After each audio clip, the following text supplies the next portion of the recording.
গুৰুসকল জনাই আছো এটা খুব গুৰুত্বপূৰ্ণ খবৰ যে শিক্ষাগুৰুসকলৰ পাঠদান সম্পৰ্কীয় বিশেষ অসুবিধাৰ বাবে অসম ৰাজ্যিক প্ৰাথমিক শিক্ষক সন্মিলনীয়ে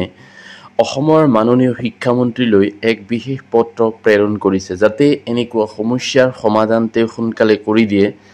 যিটো সমস্যা ধৰক ছাত্ৰ ছাত্ৰীসকলৰ পাঠদানৰ লগত জড়িত তো এই অসম ৰাজ্যিক প্ৰাথমিক শিক্ষক সন্মিলনীয়ে অসমৰ মাননীয় শিক্ষামন্ত্ৰীলৈ কি বিশেষ পত্ৰ প্ৰেৰণ কৰিছে আপোনালোকক সবিশেষ জনাম তো আপোনালোকে শেষলৈকে ভিডিঅ'টো ভালকে চাব তো এইটো চাব পাৰিছে অসম ৰাজ্যিক প্ৰাথমিক শিক্ষক সন্মিলনী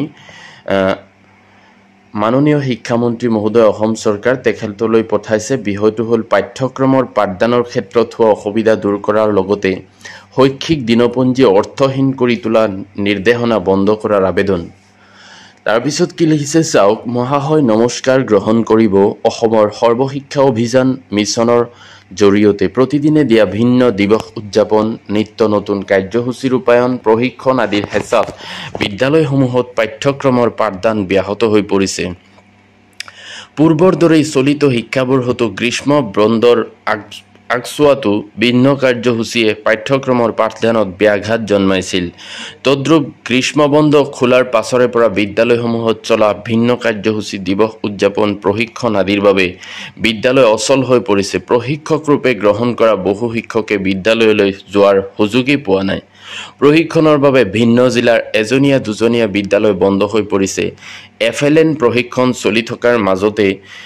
ECCE প্ৰশিক্ষণৰ বাবে আদেশ প্ৰকাশ কৰা হৈছে যি আদেশত শিক্ষাৰ্থীক বিদ্যালয় পৰিচালনা সমিতিৰ হাতত গতাই দি হলে প্ৰশিক্ষণত উপস্থিত থকাৰ নিৰ্দেশ দিয়া হৈছে তাৰোপৰি স্বচ্ছতা পহেকৰ বাবে 1 ছেপ্টেম্বৰৰ পৰা 15 ছেপ্টেম্বৰলৈ কাৰ্যসূচী পালনৰ নিৰ্দেশনাও প্ৰকাশ হৈছে অৰ্থাৎ ছেপ্টেম্বৰ মাহৰ 15 তাৰিখলৈ বিদ্যালয়সমূহত স্বাভাৱিক ৰুটিন অনুসৰি বিদ্যালয় পৰিচালনা কৰিব পৰা নাযাব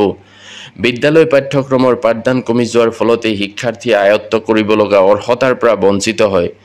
বিদ্যালয়সমূহত পাঠদানৰ হ্ৰাস হোৱা স্থিতি পৰ্যবেক্ষণ কৰি অসন্তুষ্ট অভিভাৱকে বিদ্যালয় এৰিলে শিক্ষানুষ্ঠান শিক্ষাৰ্থীৰ সংখ্যা কমাৰ সম্ভাৱনা প্ৰবল ইয়াৰ ফলত বিদ্যালয় পুনৰাই বন্ধ কৰিব লগা স্থিতি অহাৰ কথাও নুই কৰিব নোৱাৰি মহাশয় বিগত ভালেকেই বছৰ পৰা SCRTৰ দ্বাৰা প্ৰকাশিত দিনপঞ্জীখন খোলা বন্ধৰ দিনচোৱা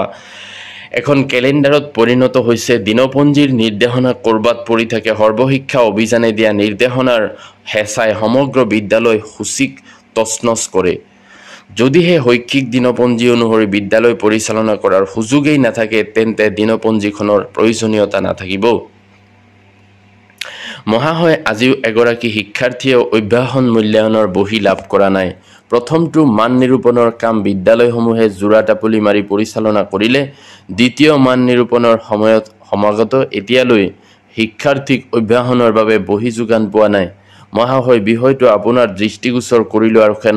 আৰু এখন সমিতি গঠন কৰি সৰ্বশিক্ষা অভিযান মিছনে যোৱা 1 এপ্ৰিলৰ পৰা এতিয়ালৈ প্ৰকাশ কৰা সকলো নিৰ্দেশনা আৰু শৈক্ষিক দিনপঞ্জীৰ এটি তুলনামূলক পৰীক্ষণৰ ব্যৱস্থা কৰিবলৈ দাবী জনালো আনহাতে বৰ্তমানে সকলো প্ৰশিক্ষণ চতুৰ্থ মান নিৰূপণৰ পাছত পাঠদান বন্ধ থকা সময়ত সকলো প্ৰশিক্ষণৰ ব্যৱস্থা কৰাৰ বাবে অনুৰোধ জনালো শ্ৰদ্ধাৰে এইটো চাব পাৰিছে ৰাতুল চন্দ্ৰ গোস্বামী প্ৰধান সম্পাদক অসম ৰাজ্যিক প্ৰাথমিক শিক্ষক সন্মিলনী তো ভিডিঅ'টোত এই কথাখিনি যে উপস্থাপন কৰিছে এইখিনি যদি বিদ্যালয়ৰ শিক্ষাগুৰুসকলে সঁচাকৈয়ে তেওঁলোকে উপলব্ধি কৰিছে তেন্তে ভিডিঅ'টোত লাইক কমেণ্ট কৰি আপোনালোকে জনাব আৰু এনেকুৱা ইনফৰমেশ্যনবিলাক আগতীয়াকৈ জানিবলৈ মোৰ চেনেলটো ছাবস্ক্ৰাইব কৰি থব